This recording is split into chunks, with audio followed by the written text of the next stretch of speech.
नमस्कार दोस्तों, राम राम खम्मा गणी।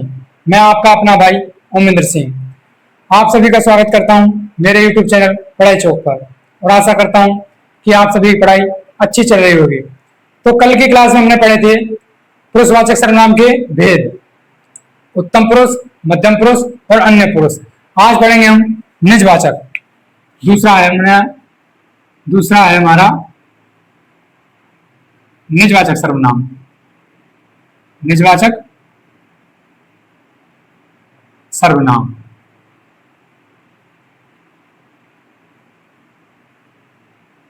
निजवाचक सर्वनाम। तो ध्यान दीजिए, निज का अर्थ होता है स्वयं, अर्थात हम अपने स्वयं के स्थान पर जिन सर्वनाम शब्दों का प्रयोग करते हैं उन्हें निजवाचक सर्वनाम कहते हैं।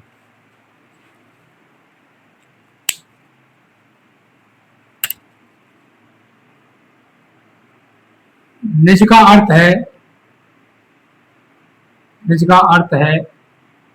स्वयं। निज का अर्थ है स्वयं। तो परिभाषा होगी इसकी, जिन सर्वनामों का प्रयोग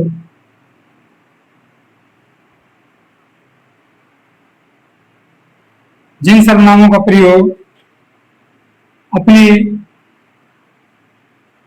स्वयं के लिए करते हैं, अपने स्वयं के लिए करते हैं, अपने स्वयं के लिए करते हैं, उन्हें निजवाचक सर्वनाम कहते हैं। उन्हें निजवाचक सर्वनाम, जिन सर्वनाम शब्दों का प्रयोग हम अपने स्वयं के लिए करते हैं उन्हें निजवाचक सर्वनाम कहते हैं।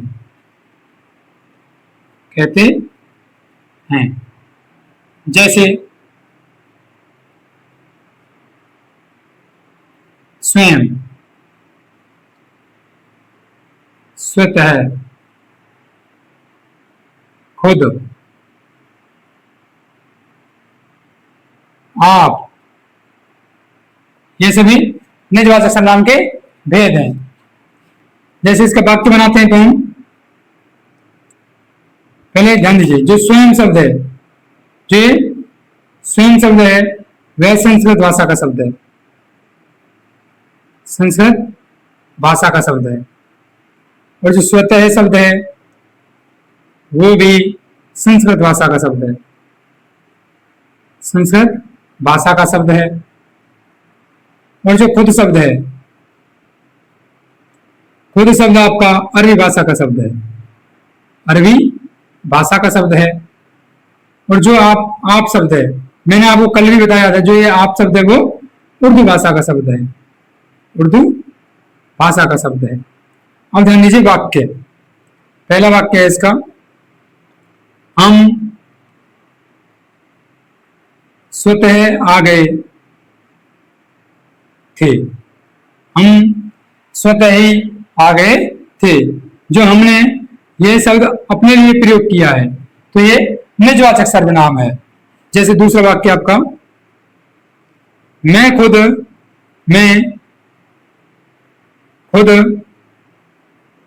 चला जाऊंगा।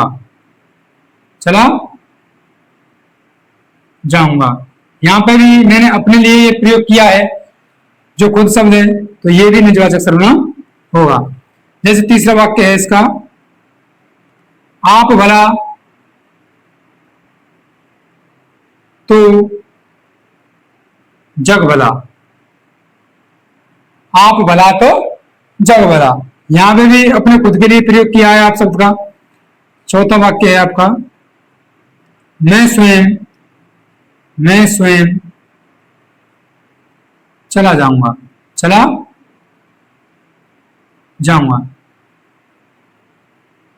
यहां पे भी हमने ये अपने लिए प्रयोग किया है तो ये भी निजवाचक सर्वनाम होगा।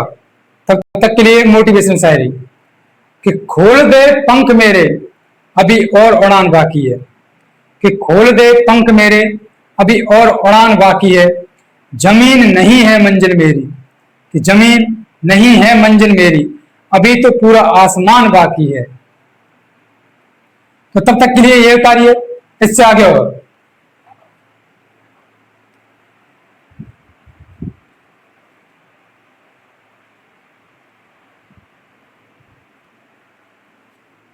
अगला है आपका निश्चयवाचक सर्वनाम।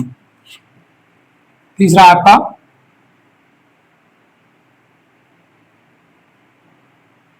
निश्चयवाचक सर्वनाम।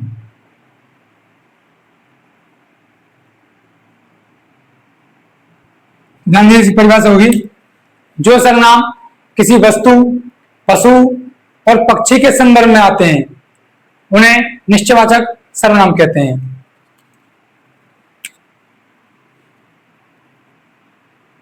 जो सर्वनाम किसी वस्तु, पशु और पक्षी के संदर्भ में निश्चित जानकारी देते हैं, निश्चित जानकारी देते हैं, निश्चित जानकारी देते हैं, उसे निश्चयवाचक सर्वनाम कहते हैं। उसे निश्चयवाचक सर्वनाम कहते हैं। जैसे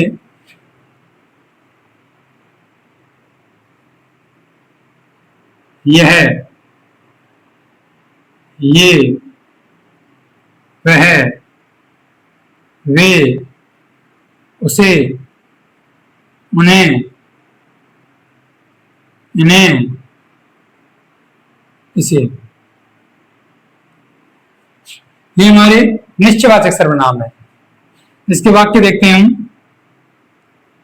वह रख देना, वह रख देना, तो ये किसी वस्तु के संदर्भ में हमें जानकारी दी है कि किसी वस्तु को रखने के लिए बोल रहा है कि वह रख देना, तो यहाँ पे जो वह शब्द है वो निश्चयवाचक सर्वनाम है। जैसे दूसरा है आपका उसे उठा लाना, उसे उठा लाना, यहां पर भी हमने किसी वस्तु की ओर इशारा किया, उसे निश्चित कर दिया कि उस वस्तु को उठा लाना, तो यहाँ पे जो उसे शब्द है ये भी निश्चयवाचक सर्वनाम है। तीसरा है आपका उसे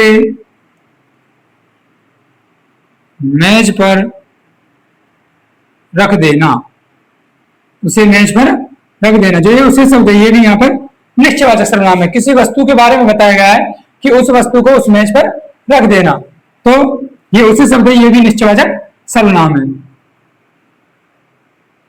चौथा आपका वह दहाड़ रहा है, दहाड़ रहा है, तो ये किसी पशु पक्षी के लिए आया, पशु के लिए आया है कि शेर के लिए आया, वैसे तो यहाँ पे कि शेर दहाड़ रहा है, तो शेर की जगह हमने वह शब्द का प्रयोग किया है। ये पशु पक्षी के लिए आता है और किसी वस्तु के लिए आता है और उसकी निश्चित जानकारी देता है, तो वो निश्चयवाचक सर्वनाम कहलाते हैं। तो यहाँ पे यह निश्चयवाचक सर्वनाम हो जाएगा। यह रंभा रही है, रंभाती है गाय, यह रंभा रही है, तो यहाँ पे जो यह शब्द है यह गाय के लिए प्रयोग हुआ है। तब तक के लिए इतना ही, इससे आगे और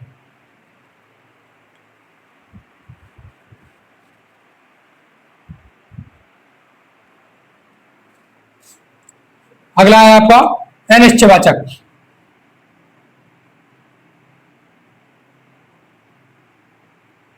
अनिश्चयवाचक सर्वनाम।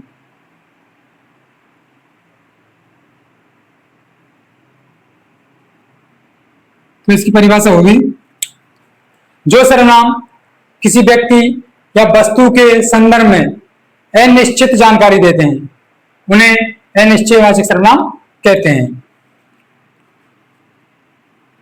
जो सर्वनाम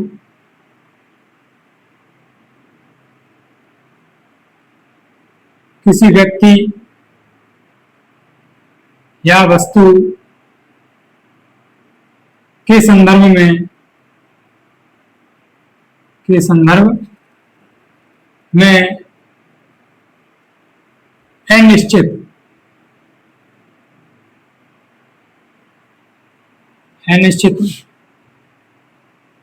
जानकारी देते हैं, अनिश्चित जानकारी देते हैं। जो ये जानकारी वो हमारे पास फिक्स नहीं होती है, जानकारी देते हैं, उन्हें अनिश्चयवाचक सर्वनाम कहते हैं। अनिश्चयवाचक सर्वनाम कहते हैं। जैसे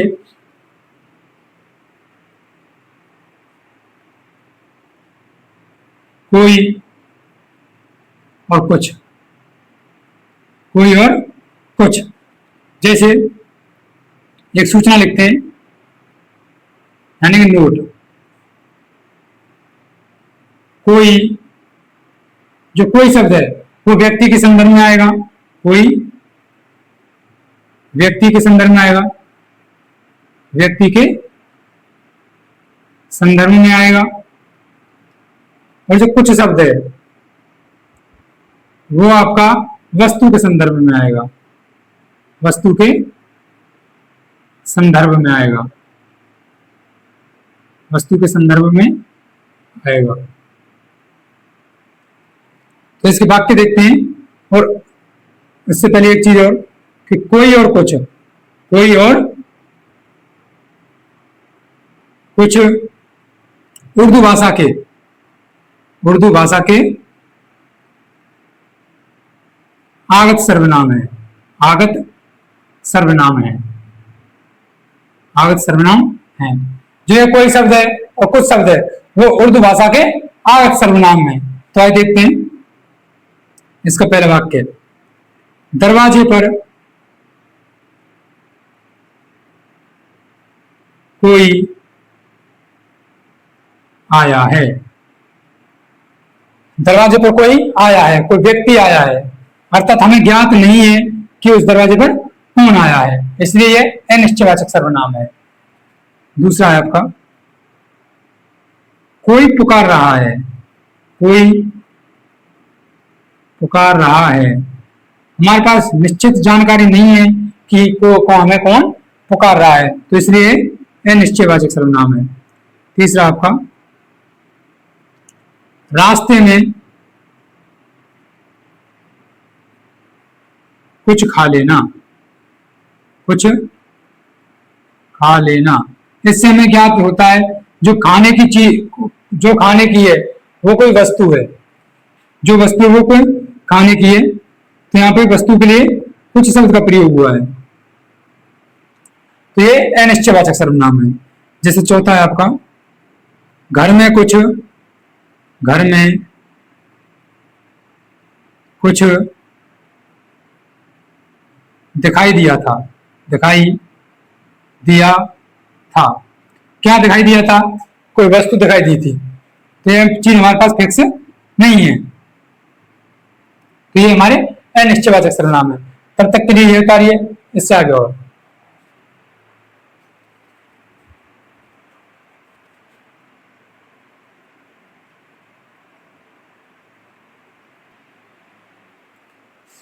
तो अब है आपका प्रश्नवाचक सर्वनाम।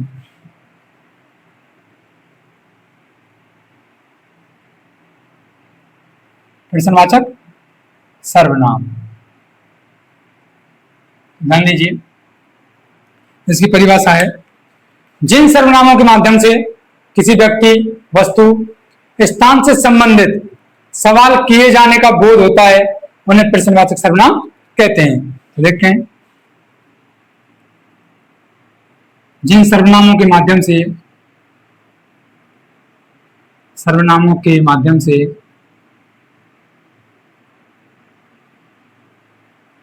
जिन सर्वनामों के माध्यम से किसी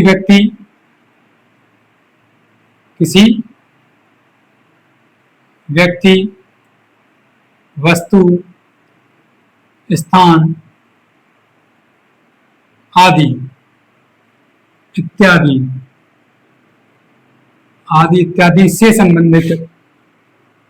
से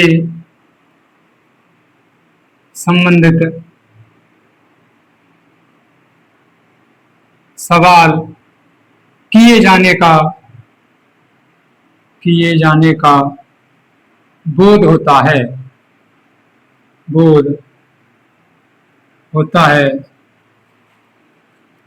उन्हें प्रश्नवाचक सर्वनाम कहते हैं। प्रश्नवाचक सर्वनाम कहते हैं। जैसे कौन, क्या, कब, कहाँ, कैसे, कितना, कितनी, क्यों आदि।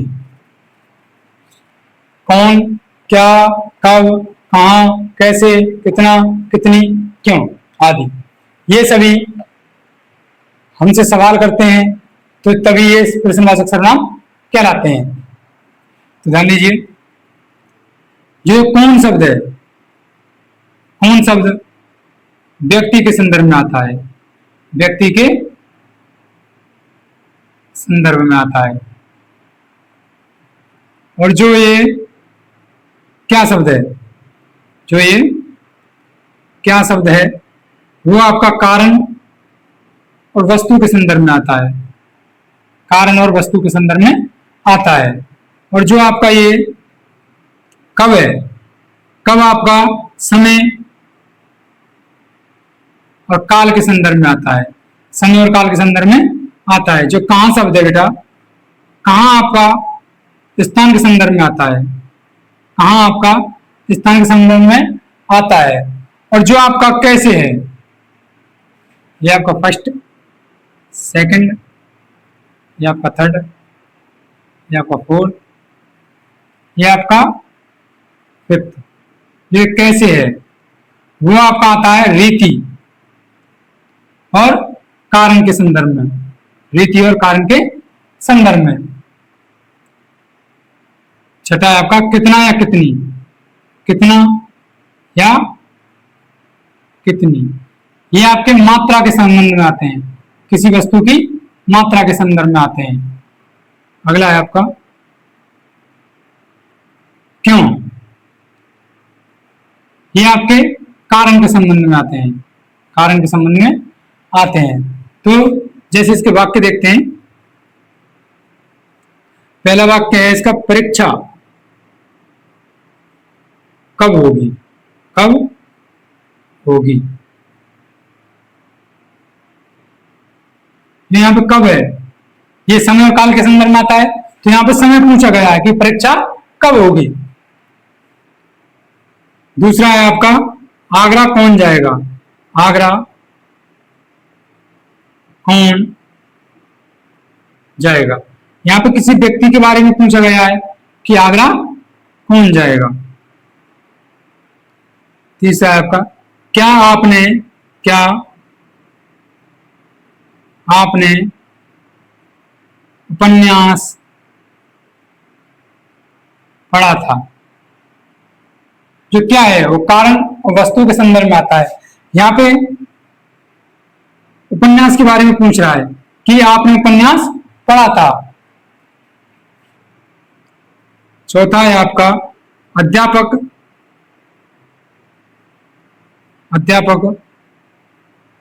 कहाँ गया है, कहाँ गया है। जो कहाँ था स्थान के संबंध में आता है, तो यहाँ पे भी स्थान के पूछ रहा है कि अध्यापक कहाँ गया है। पांचवा वाक्य है इसका, मोहन क्यों आया है, क्यों आया है। तो यहाँ पे कारण जानने की कोशिश की जा रही है कि मोहन इस जगह पर क्यों आया है, और जो है क्यों है वो भी कारण के संदर्भ में ही आता है। तब तक के लिए उतारिए, इससे आगे और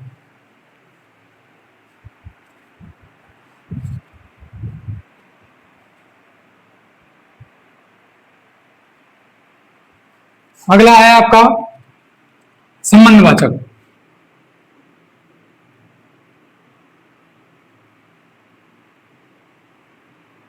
संबंधवाचक सर्वनाम।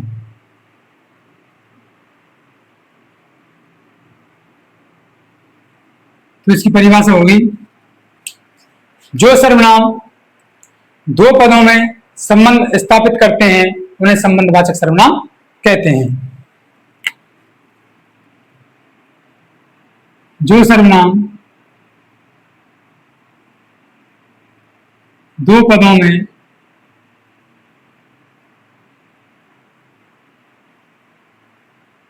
संबंध स्थापित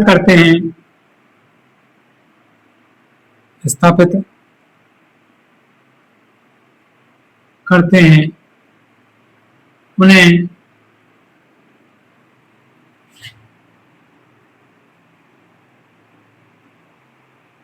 संबंधवाचक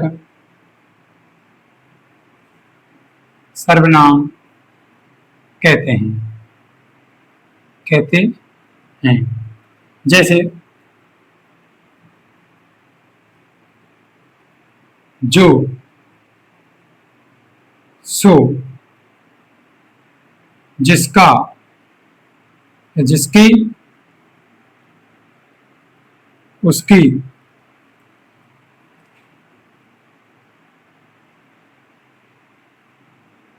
जिसका, उसकी, उसका, जिसका। ये हमारे दो पदों के मध्य संबंध दर्शाते हैं या संबंध स्थापित करते हैं, इसलिए हम इन्हें संबंधवाचक सर्वनाम कहते हैं। इनके वाक्य में प्रयोग देखते हैं। जैसे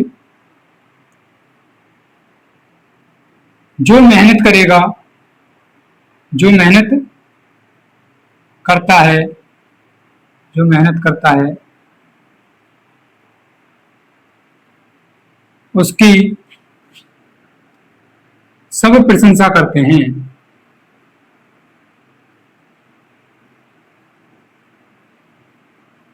तो यहां पे संबंध बताया है, जो का संबंध बताया है उसकी थे, कि जो मेहनत करेगा उसी की सभी प्रशंसा करेंगे। दूसरा वाक्य है आपका, जो करेगा सो भरेगा। यहां जो का संबंध दर्शाया गया है सो से। तीसरा वाक्य है आपका, जिसकी लाठी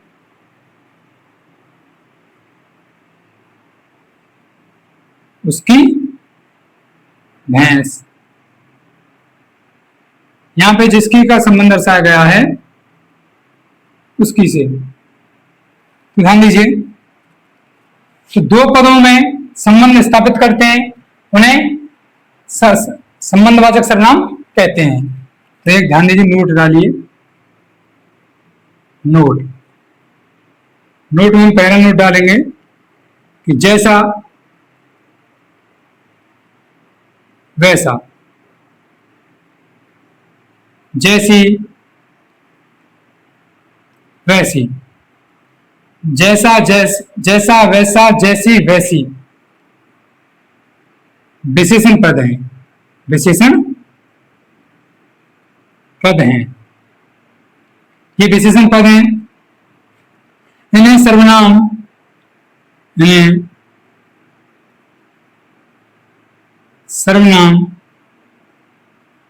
नहीं कहा जाता है, नहीं कहा जाना चाहिए।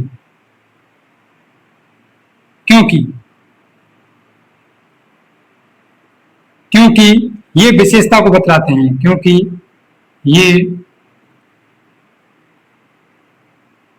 विशेषता को बतलाते हैं, क्योंकि ये विशेषता को बतलाते हैं। तो दूसरा नोट देखते हैं यहीं पे, जैसे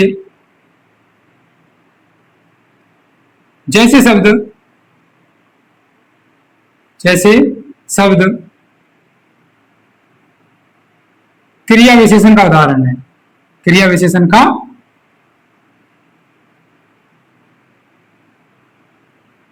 उदाहरण है। यह क्रिया की विशेषता को बतलाता है, क्रिया की विशेषता को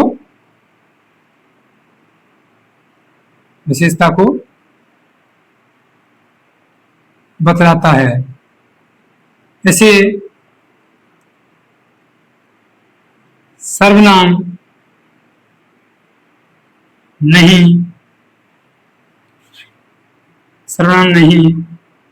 कहा जा सकता। तो ध्यान दीजिए, हमने दो नोट डाले कि पहला जो जैसा, वैसा, जैसी, वैसी, ये विशेषण पद हैं, इन्हें सर्वनाम नहीं कहा जाना चाहिए क्योंकि ये विशेषता को बतलाते हैं। और वहीं पे दूसरा नोट, जैसे, जो जैसे शब्द है वो क्रिया विशेषण का उदाहरण है, यह क्रिया की विशेषता को बतलाता है, इसे सर्वनाम नहीं कहा जा सकता है। तो तब तक के लिए ये उतारिए, इससे आगे और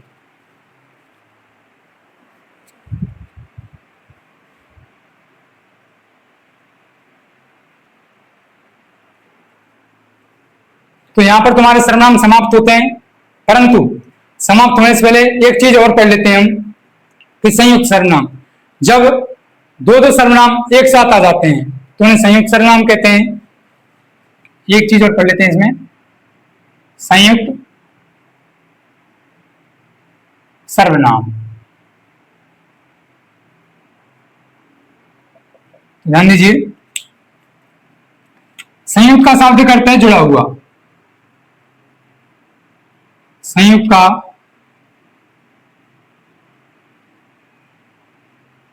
शाब्दिक अर्थ है जुड़ा हुआ, जुड़ा हुआ। तो इसकी परिभाषा होगी, जब दो सर्वनाम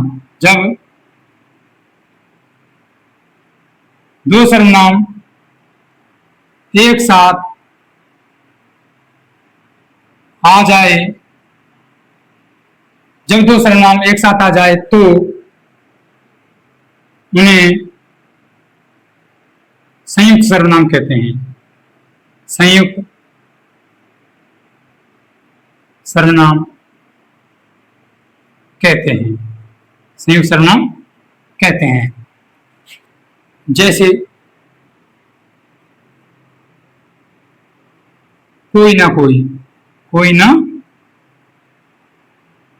कोई, कोई ना कोई, कौन कौन, कौन कौन, क्या क्या, क्या क्या, कोई कुछ, कोई कुछ।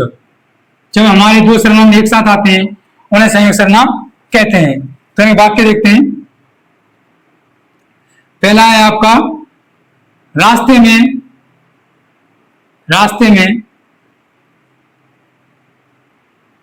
कोई ना कोई,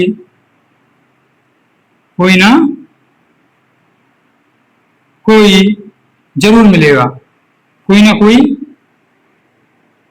जरूर मिलेगा, कि रास्ते में कोई ना कोई जरूर मिलेगा। तो यहाँ पे दो सर्वनाम एक साथ आए हैं तो इसलिए संयुक्त सर्वनाम होते हैं। जैसे दूसरा है आपका, बाजार में कौन कौन जाएगा, कौन कौन जाएगा, बाजार में कौन कौन जाएगा। तो यहाँ पे भी दो सर्वनाम एक साथ दिए हैं इसलिए ये संयुक्त सर्वनाम कहलाते हैं। तीसरा है आपका,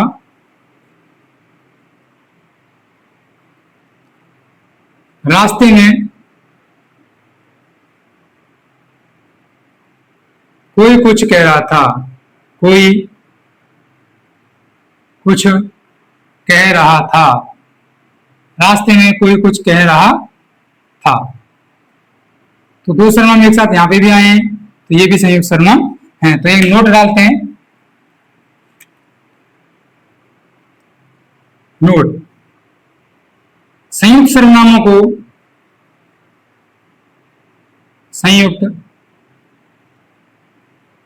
सर्वनामों को द्वियुक्ति संयुक्त सर्वनाम को द्विरूपी सर्वनाम भी कहा जाता है, कहा जाता है। तो यहीं पर आपके सर्वनाम समाप्त। तो आज के लिए बस इतना ही, मिलते हैं अपनी नेक्स्ट क्लास में। यदि आपको हमारी ये क्लास पसंद आई तो इसको लाइक करें, शेयर करें तथा हमारे YouTube चैनल पढ़ाई चौक को सब्सक्राइब करें और बेल आइकन को प्रेस करें ताकि हमारे वीडियो की नोटिफिकेशन आपको मिलते रहें। तब तक के लिए बाय बाय, धन्यवाद।